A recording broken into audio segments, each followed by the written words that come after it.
L'aide se trouve aussi dans la compréhension d'expressions comme « au commencement était le Verbe », car l'être a déjà intériorisé le commandement de projection de lui-même.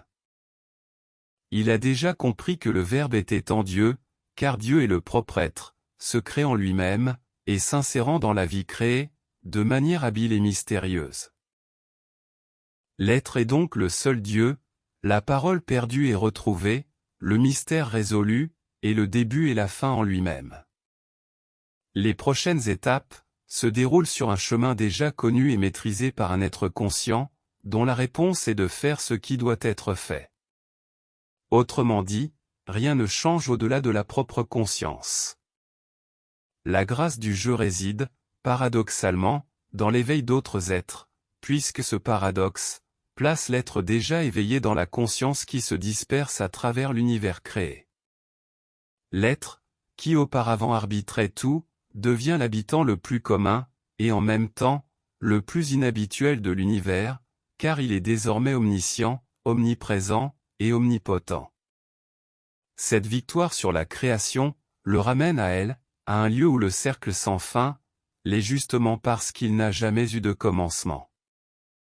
Le monde connu est décrit en accord avec l'infini qui réside dans la créativité de l'être qui le décrit, le proportionne, et le met en scène. Aller et venir est propre à l'être. Comprendre est la finalité du jeu. À chaque solution, un jeu avec de nouveaux obstacles est créé. Le jeu de la vie est un jeu de l'être avec lui-même. Et cet être est l'être manifesté lui-même, agissant tantôt avec plus de conscience, tantôt avec peu ou aucune. En lisant le livre qui l'accompagne, l'être se questionne lui-même et se répond.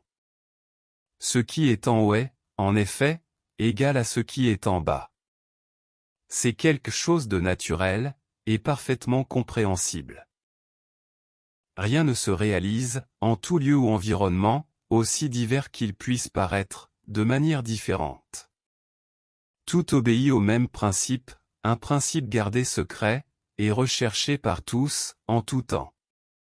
Le flux de cette onde vivante est présent partout, même lorsqu'il n'est pas perçu.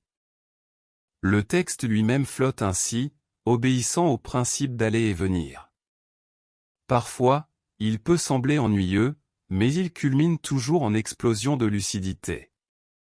Les répétitions répètent un être qui se répète constamment, jusqu'à atteindre l'apprentissage, un apprentissage qui est gratuit, et jamais exigé comme paiement.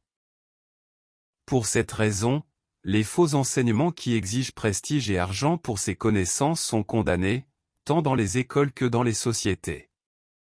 Des termes comme « secret »,« occulte »,« fermé » et « véritable » sont utilisés pour tromper l'être.